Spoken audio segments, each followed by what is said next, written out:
My name is Jason Lisciandro. I'm from Webster Schrader High School, and today I'll be reading A Concase Constructive. As the United States begins to open up again, leaders across the country have proposed ideas to reimagine countless institutions and services, including the education system. But as the old adage goes, we must look before we leap. The school system has well-documented issues. Many buildings are underfunded, and many classes have too many students. But changes to our education system should solve these problems, not create more. Simply put, American states shouldn't replace in-school learning with virtual classrooms. In order to host virtual classrooms, schools must have online learning infrastructure in place. The problem is, most districts don't.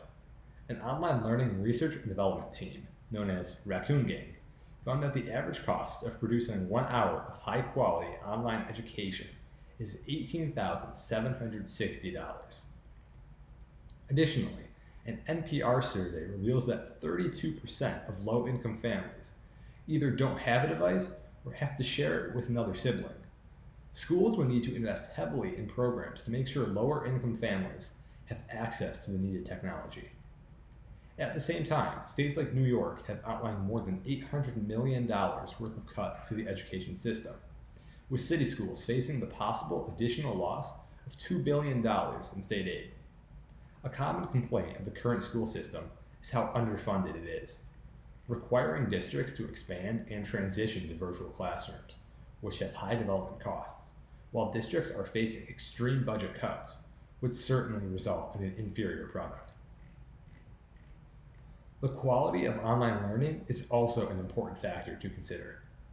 A report from the Educational Researcher found that students who switched to a virtual classroom often experienced large negative effects on mathematics and English language arts achievement. This effect may have a significant impact on graduation. According to the National Policy Center, graduation rates at virtual schools is 50.1%, a figure significantly short of the 84% graduation rate of traditional in-school learning. There are multiple factors that contribute to the trend. Smaller class sizes have proven to be more effective and result in students retaining information quicker and for longer. Based on an NEPC report, virtual schools have 2.7 times as many students per teacher compared to the national average. The presence of the classroom can also have an effect. A report from The Guardian revealed well-designed buildings and surroundings can lead to better attendance, concentration, motivation, self-esteem, and performance. Completely redesigning a home to create the best learning environment isn't possible for all families. It is possible for classrooms. Online learning carries a wide variety of issues and compounds some of the issues of classrooms instead of fixing them.